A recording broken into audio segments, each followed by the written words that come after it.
Paris દુનિયાનું સૌથી આધુનિક અને એકદમ ફેશન ફોરવર્ડ શહેર. એટલે આપણે પેરિસ વિશે વિચારીએ ને તો તરત જ મનમાં એફિલ ટાવરની છબી ઊભી થાય. બિલકુલ. લોખંડ અને સ્ટીલનો એ વિશાળ માળખું. હા, સ્ટીલ અને કાચની ગગનચુંબી ઇમારતો એકદમ આધુનિક પ્રતીક કહી શકાય. પણ જરા કલ્પના કરો, આ જ આધુનિક શહેરની બરોબર વચ્ચે જ્યાં સ્ટીલ અને કાચનું સામ્રાજ્ય છે, ત્યાં કોઈ સિમેન્ટ કે લોખંડના ઉપયોગ વગર એક માળખું બની રહ્યું છે.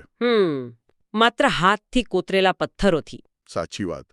હજારો ટન પથ્થરોથી એક વિશાળ ઇમારત આકાર લઈ રહી છે.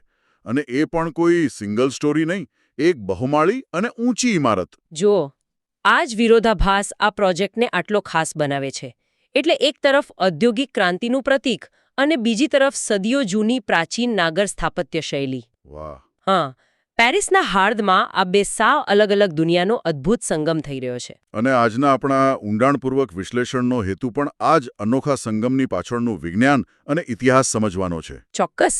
આપણે BAPS સ્વામિનારાયણ સંસ્થા દ્વારા પેરિસમાં જે ભવ્ય પરંપરાગત હિન્દુ મંદિર બની રહ્યું છે તેના પ્રોજેક્ટને ડીકોડ કરવાના છીએ. અને શ્રોતાઓ માટે એક બહુ જ રસપ્રદ વાત કહું. હા, કહો ને. આપણે આજે એટલે કે 23મી માર્ચ 2026ના રોજ આ ચર્ચા કેમ કરી રહ્યા છીએ? કારણ કે આજનો દિવસ બહુ જ ઐતિહાસિક છે. બિલકુલ. મેં જ્યારે આના વિશે રિસર્ચ કર્યું ત્યારે મને ખબર પડી કે આજનો દિવસ આ પ્રોજેક્ટ માટે એક બહુ જ મોટો આધ્યાત્મિક માઇલસ્ટોન છે. હા, કારણ કે આજે નવી દિલ્હીના સ્વામિનારાયણ અક્ષરધામ ખાતે BAPS સંસ્થાના આધ્યાત્મિક વડા મહંત સ્વામી મહારાજ દ્વારા એક ખાસ વિધિ કરવામાં આવી છે. અચ્છા. હા, એ મૂર્તિઓનું વૈદિક મંત્રોચ્ચાર સાથે પૂજન અને આરતી કરવામાં આવી છે, જે સીધી પેરિસના આ નવા મંદિરમાં બિરાજમાન થવાની છે. શું વાત છે! સીધે પેરિસ જશે? હા, અને જુઓ, આ કોઈ સામાન્ય ઘટના નથી. એટલે પથ્થર જ્યારે મૂર્તિ બને અને તે મૂર્તિમાં જ્યારે પ્રાણ પૂરાય ને, ત્યારે તે માત્ર એક શિલ્પ નથી રહેતું. બરાબર છે. તે લાખો લોકોની આસ્થાનું કેન્દ્ર બની જાય છે. એટલે પેરિસ અને સમગ્ર યુરોપના સમુદાય માટે આ એક દાયકાઓ જૂનું સપનું આજે હકીકતમાં બદલાવા જઈ રહ્યું છે. દાયકાઓ જૂનું સપનું, આ શબ્દ પર હું થોડો ભાર મૂકવા માંગુ છું. કારણ કે જ્યારે હું આ પ્રોજેક્ટની ટાઈમલાઈન વાંચતો હતો ને, ત્યારે મને ખરેખર બહુ આશ્ચર્ય થયું. આપણે અત્યારે એવા યુગમાં જીવીએ છીએ જ્યાં કોર્પોરેટ પ્રોજેક્ટ્સને દર 3 મહિને પરિણામ આપવા માટે દબાણ કરવામાં આવે છે. સાચી વાત છે. અત્યારે તો બધું ફાસ્ટ જોઈએ છે લોકોને. હા, એટલે કોઈ પ્રોજેક્ટ 5 કે 10 વર્ષ ચાલે તો તેને બહુ ધીમો ગણવામાં આવે છે. પણ આ મંદિરના નિર્માણની શરૂઆત કોઈ મીટિંગ રૂમમાં નહોતી થઈ. આની શરૂઆત છેક 1970ના દાયકામાં થઈ હતી. જુઓ, આ બાબત જ એ દર્શાવે છે કે જ્યારે કોઈ આધ્યાત્મિક સંકલ્પ કરવામાં આવે છે ને, ત્યારે તેની પાછળ કેટલી ધીરજ હોય છે. હું તમને ઇતિહાસમાં થોડા પાછળ લઈ જાઉં. 1970માં યોગીજી મહારાજ પેરિસના લે બુર્ગેટ એરપોર્ટ પર એક વિમાનમાં બેઠા હતા. ઓકે, લે બુર્ગેટ એરપોર્ટ. હા, અને વિમાનમાંથી પેરિસની ધરતી તરફ જોતા તેમણે પ્રમુખ સ્વામી મહારાજ અને મહંત સ્વામી મહારાજને બહુ જ સહજતાથી એક વાત કહી હતી. શું કહ્યું હતું? તેમણે કહ્યું હતું કે અમારા વતી ફ્રાન્સની આ ભૂમિને પવિત્ર કરજો. વાહ! એટલે કે 56 વર્ષ પહેલા. બિલકુલ. આ માત્ર એક વાક્ય નહોતું, પણ આ એક બીજ હતું જે તે સમયે વવાયું હતું. અને મને લાગે છે કે આ સંકલ્પ ત્યાં જ નહીં અટક્યો હોય. ના, જરાય નહીં. 1988માં પ્રમુખ સ્વામી મહારાજે ફરી એકવાર પેરિસની મુલાકાત લીધી હતી. અચ્છા. અને ત્યારે તેમણે આકાશમાંથી એટલે કે વિમાનમાંથી પેરિસની ભૂમિ પર ફૂલોની પાંખડીઓ વરસાવીને આશીર્વાદ આપ્યા હતા. અદ્ભુત. ત્યારબાદ એક બહુ જ મહત્વની ઘટના બની. 1995માં લંડનમાં યુરોપના પ્રથમ પરંપરાગત હિન્દુ મંદિરનું ઉદ્ઘાટન થવાનું હતું. હા, જેને આપણે ડીઝડન ટેમ્પલ તરીકે ઓળખીએ છીએ, રાઈટ? એકદમ સાચું. તો તેના થોડા જ દિવસો પહેલા પ્રમુખ સ્વામી મહારાજે એક દિવ્ય સંકલ્પ કર્યો કે પેરિસમાં પણ આવું જ એક ભવ્ય મંદિર બનવું જોઈએ. આ બધું સાંભળીને મને એક વિચાર આવે છે. હા, કહો ને. હા, આખી પ્રક્રિયા જાણે કોઈ વિશાળ વટવૃક્ષ વાવવા સમાન છે. એટલે જે લોકો બીજ વાવે છે ને, તેમને કદાચ એ ખબર પણ હોતી નથી કે તેઓ ક્યારેય એ ઝાડના છાંયડામાં બેસી શકશે કે કેમ. બહુ સરસ ઉદાહરણ આપ્યું તમે. બિલકુલ એવું જ છે. હા, પણ તેઓ આવનારી અનેક પેઢીઓ માટે એક આખું માળખું તૈયાર કરી દે છે. 1970નો એ વિચાર છેક 2026માં એક મૂર્ત સ્વરૂપ લઈ રહ્યો છે. હા, આજ તો આધ્યાત્મિક ધીરજ છે. પણ જેમ તમે કહ્યું તેમ વિચાર કરવો અને તેને વાસ્તવિકતામાં ફેરવવો એ બે વચ્ચે બહુ મોટો તફાવત છે. ચોક્કસ. આ બંને વચ્ચે એક બહુ જ મોટો સંઘર્ષ હોય છે, ખાસ કરીને જ્યારે વાત ફ્રાન્સ જેવા દેશની હોય. અરે હા, અહીં મારે તમને 1 મિનિટ રોકવા પડશે. હા, બોલો. કારણ કે જ્યારે હું આ પ્રોજેક્ટ વિશે માહિતી ભેગી કરતો હતો ત્યારે મને સૌથી મોટો પ્રશ્ન એ જ થયો કે ફ્રાન્સ તો તેની કડક ધર્મનિરપેક્ષતા માટે જાણીતું છે. હા, જેને તેઓ લાયસીતે કહે છે. બરાબર. ત્યાં જાહેર સ્થળો અને ધર્મને બિલકુલ અલગ રાખવામાં આવે છે. તો પછી આવા દેશમાં એક વિશાળ 5000 ચોરસ મીટરનું પરંપરાગત હિન્દુ મંદિર બનાવવા માટે જમીન કેવી રીતે મળી? એ જ તો વાત છે. હા, મતલબ આટલી મોટી પરવાનગીઓ લેવી એ કોઈ નાની વાત તો નથી જ. આ આખી પ્રક્રિયા કેવી રીતે શક્ય બની? જુઓ, આ ખરેખર એક અત્યંત જટિલ પ્રક્રિયા હતી. અને તે દર્શાવે છે કે આ પ્રોજેક્ટ માત્ર એક ઇમારત પૂરતો સીમિત નથી, પણ તે એક રાજદ્વારી અને સામાજિક સેતુ છે. સાચી વાત છે. ફ્રાન્સમાં કાયદાકીય માળખું એટલું કડક છે કે ત્યાં કોઈ નવું ધાર્મિક સ્થળ બનાવવું એ બહુ મોટો પડકાર છે. પણ 2017માં આ દિશામાં એક મોટો વળાંક આવ્યો. ઓકે, શું થયું હતું 2017માં? બુસી સેન્ટ જ્યોર્જિસ શહેરના મેયર યાન ડુબોસ્ક અને મહંત સ્વામી મહારાજ વચ્ચે એક ઐતિહાસિક મુલાકાત થઈ. અચ્છા, પેલા મેયર સાથે. હા, આ શહેરમાં એસ્પ્લેનેડ ઓફ રિલિજન્સ નામનો એક પ્રોજેક્ટ ચાલી રહ્યો હતો. એસ્પ્લેનેડ ઓફ રિલિજન્સ મતલબ ધર્મો માટેની કોઈ ખાસ જગ્યા? હા, બિલકુલ. જ્યાં અલગ અલગ ધર્મો એક સાથે શાંતિથી રહી શકે તેવો હેતુ હતો. આ સ્થળ પર જ BAPS ને મંદિર માટે જમીન ફાળવવાની પુષ્ટિ થઈ. વાહ! એટલે કે સ્થાનિક વહીવટીતંત્રને માત્ર ભંડોળ નહીં, પણ એ વિશ્વાસ અપાવવો પડ્યો હશે કે આ માળખું તેમના સમાજ માટે સકારાત્મક રહેશે. એક્ઝેક્ટલી. એક રીતે જોઈએ ને તો આ કલ્ચરલ ડિપ્લોમસી એટલે કે સાંસ્કૃતિક રાજદ્વારી સંબંધોનું ઉત્તમ ઉદાહરણ છે. બિલકુલ. અને એટલે જ કદાચ 2023માં જ્યારે ભારતના વડાપ્રધાન નરેન્દ્ર મોદી ફ્રાન્સની મુલાકાતે ગયા હતા, ત્યારે તેમણે પણ આ પ્રોજેક્ટની માહિતી મેળવી હતી. હા, મેં આ સમાચાર વાંચ્યા હતા. કારણ કે જ્યારે તમે બીજા દેશમાં આટલું મોટું નિર્માણ કરો છો, ત્યારે તે માત્ર એક સંસ્થાનું કામ નથી રહેતું. સાચી વાત છે. તે ભારતનું પ્રતિનિધિત્વ કરે છે. હા. ત્યારબાદ બધી કાયદાકીય મંજૂરીઓ મળ્યા પછી 2021માં ઈશ્વરચરણદાસ સ્વામી દ્વારા આ સ્થળને પવિત્ર કરવા વૈદિક વિધિથી ભૂમિપૂજન કરવામાં આવ્યું. પછી 2022માં વરિષ્ઠ સંતો પૂજ્ય આનંદ સ્વરૂપ સ્વામી અને બ્રહ્મવિહારી સ્વામીની હાજરીમાં શિલાન્યાસ થયો. ઓકે. અને આખરે 11મી મે 2024ના રોજ પેરિસમાં એક ભવ્ય સમારંભમાં આ મંદિરના નિર્માણની સત્તાવાર જાહેરાત દુનિયા સમક્ષ કરવામાં આવી.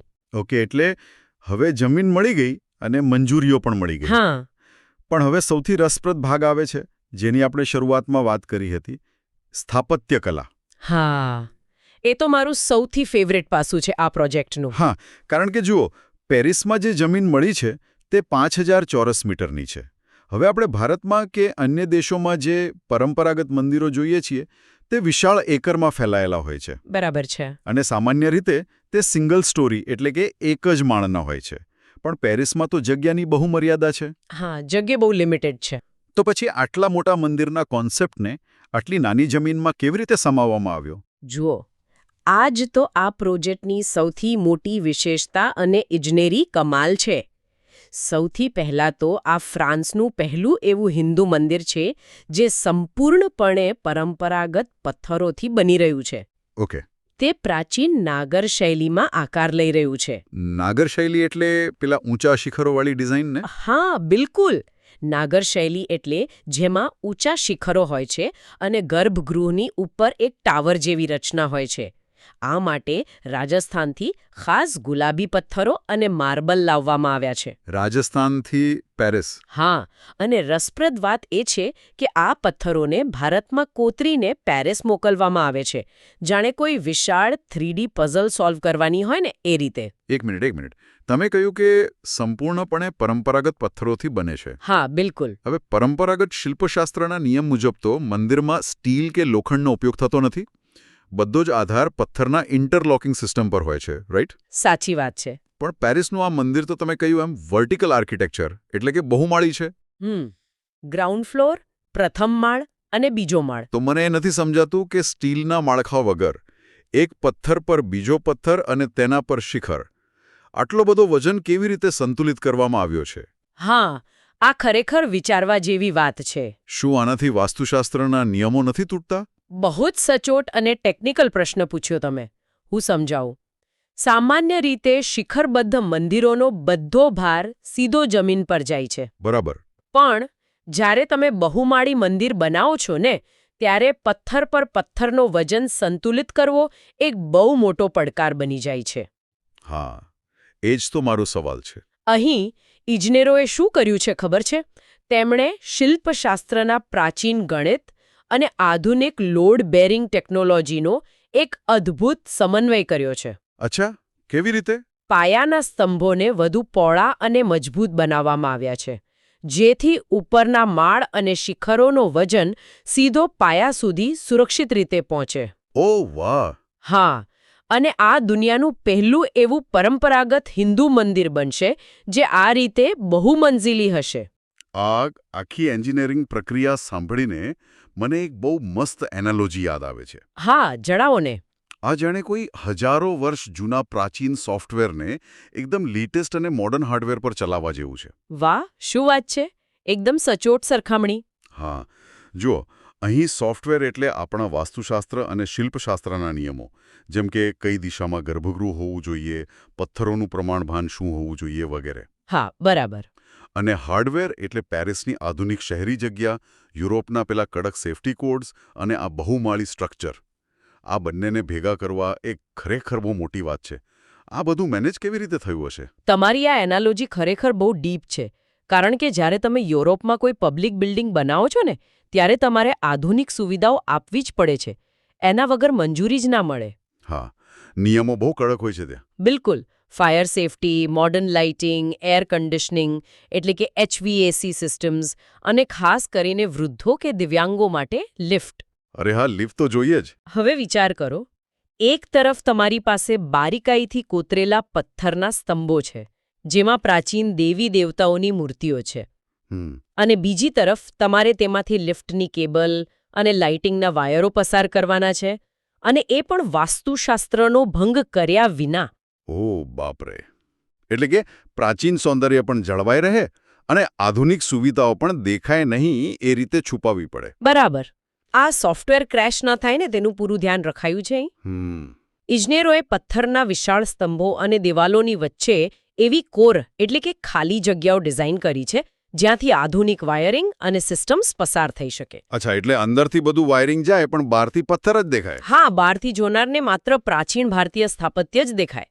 ગ્રાઉન્ડ ફ્લોર પર કલ્ચરલ એક્ટિવિટીઝ, પ્રથમ માળ પર અન્ય સુવિધાઓ અને બીજા માળ પર મુખ્ય પૂજા સ્થાન. વાહ! એટલે જગ્યાના અભાવને આ ઉર્ધ્વગામી એટલે કે વર્ટિકલ ડિઝાઇન દ્વારા એક શક્તિમાં ફેરવી નાખવામાં આવ્યો છે. એકદમ સાચી વાત. જો, આ ઇજનેરી તો ખરેખર અદ્ભુત છે, પણ આપણે એક પાયાનો પ્રશ્ન તો પૂછવો જ રહ્યો. કયો પ્રશ્ન? આટલા કરોડોનો ખર્ચ, પથ્થરોનું કોતરકામ, દાયકાઓનું આયોજન, આ બધું શા માટે? મતલબ માત્ર દર્શન કરવા માટે એક ઇમારત ઊભી કરવાની જરૂર હતી? કારણ કે મને એવું લાગે છે કે આનાથી પણ મોટો કોઈ હેતુ આ પથ્થરોની વચ્ચે છુપાયેલો છે. બહુ જ સાચો પ્રશ્ન છે તમારો. આ પ્રોજેક્ટના હાર્ડમાં એક બહુ જ ઊંડો સામાજિક અને સાંસ્કૃતિક હેતુ રહેલો છે. ઓકે. તમે જુઓ, મંદિરના મધ્યખંડમાં અક્ષર પુરુષોત્તમ મહારાજ બિરાજશે અને અન્ય ખંડોમાં શિવ પાર્વતી, ગણેશજી, રામ સીતા, હનુમાનજી અને રાધાકૃષ્ણ બિરાજમાન થશે. એટલે કે બધા જ મુખ્ય દેવી દેવતાઓ? હા, આ આસ્થાનું કેન્દ્ર છે. પણ આની સાથે જ આ એક વિશાળ કલ્ચરલ અને એજ્યુકેશનલ હબ પણ બની રહેશે. જો હું કોઈ સામાન્ય શ્રોતાના દૃષ્ટિકોણથી વિચારું ને, હા બોલો. તો જે વ્યક્તિ પોતાનો દેશ છોડીને પેરિસ કે યુરોપના કોઈ અન્ય દેશમાં સ્થાયી થઈ છે, તેને સૌથી મોટો ડર કયો હોય છે? પેઢીઓ બદલાય તેનો ડર. બિલકુલ.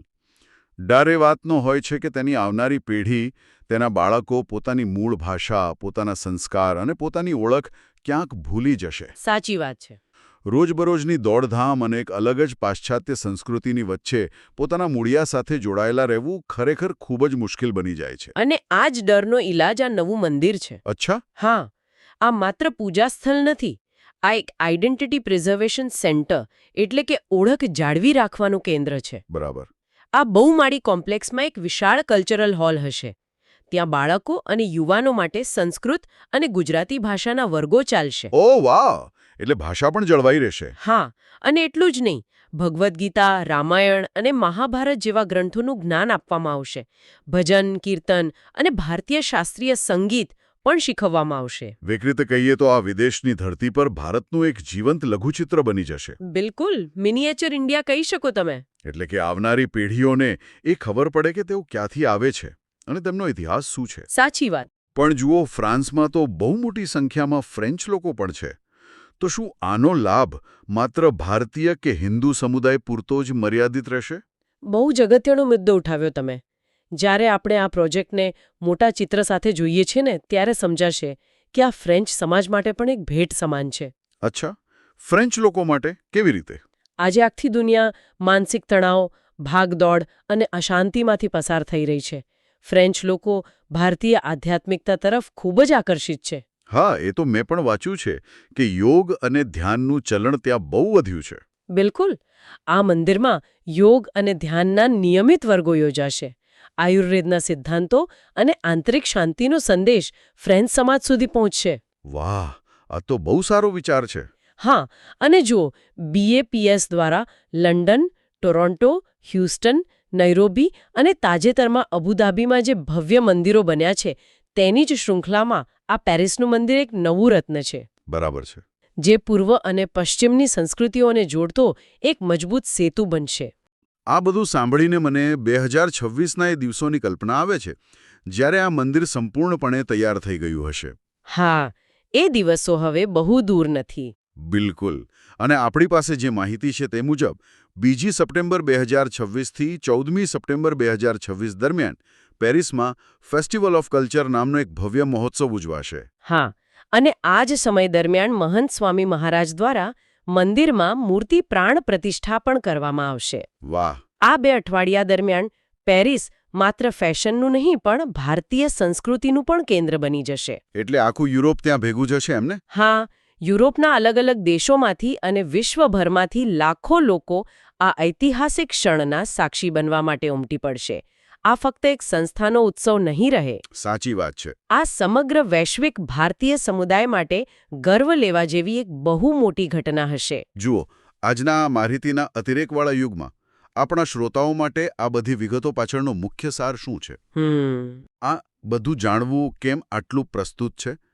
કારણ કે આ નિર્માણ આપણને એ શીખવે છે કે વૈશ્વિકરણના આજના ઝડપી યુગમાં પણ કોઈ સમુદાય પોતાની મૂળભૂત ઓળખ અને સંસ્કૃતિને જાળવી રાખીને એક સાવ નવા દેશમાં કેવી રીતે સ્વીકૃતિ પામી શકે છે. એકદમ સાચી વાત કહી તમે. કડક કાયદાઓ ધરાવતા દેશમાં પર્યાવરણ અને જગ્યાના નિયમોનું પાલન કરીને કેવી રીતે એક અદ્ભુત સમન્વય સાધી શકાય છે તેનું આ ઉત્તમ ઉદાહરણ છે. બિલકુલ. અને તે એ વાતની સાબિતી પણ આપે છે કે આધુનિકતા અને પ્રાચીનતા વચ્ચે કોઈ વિરોધાભાસ નથી, પણ એક સુંદર સહઅસ્તિત્વ છે. અને આ જ વિચાર સાથે આજના આ ઊંડાણપૂર્વક વિશ્લેષણના અંતે હું શ્રોતાઓ માટે એક એવો પ્રશ્ન મૂકીને જવા માંગુ છું જે કદાચ આપણે સૌએ વિચારવા જેવો છે. ચોક્કસ. આપણે જોયું કે પેરિસમાં વાસ્તુશાસ્ત્રના પ્રાચીન નિયમોને જાળવી રાખીને જમીનની મર્યાદાને કારણે એક બહુમાળી એટલે કે વર્ટિકલ મંદિર બની રહ્યું છે. તો વિચારવા જેવી વાત એ છે કે ભવિષ્યમાં જ્યારે વિશ્વના મહાનગરો વધુને વધુ ગીચ બનશે અને જગ્યાની અછત ઊભી થશે, ત્યારે શું આપણે વિશ્વની અન્ય પ્રાચીન ધાર્મિક અને સાંસ્કૃતિક પરંપરાઓમાં પણ આ પ્રકારના અર્બન એડેપ્ટેશન એટલે કે શહેરી અનુકૂલન જોશું? બહુ જ ઊંડો પ્રશ્ન છે આ. હા, એટલે શું ભવિષ્યની પેઢીઓ પોતાની મૂળ ઓળખ, શિલ્પકળા અને પવિત્રતા ગુમાવ્યા વિના આવી જ રીતે આધુનિક અને ઉર્ધ્વગામી શહેરી માળખાઓમાં પોતાની શ્રદ્ધાને ઢાળી શકશે ખરી? જેમ એફિલ ટાવરનું લોખંડ આકાશને આંબે છે, તેમ હવે પેરિસમાં આ હાથથી કોતરેવા પથ્થરો પણ પોતાના આધુનિક અને ઉર્ધ્વગામી સ્વરૂપમાં નવી ઊંચાઈઓ સર કરવા બિલકુલ તૈયાર છે. આજના ઊંડાણપૂર્વક વિશ્લેષણમાં બસ આટલું જ. આવજો. આવજો.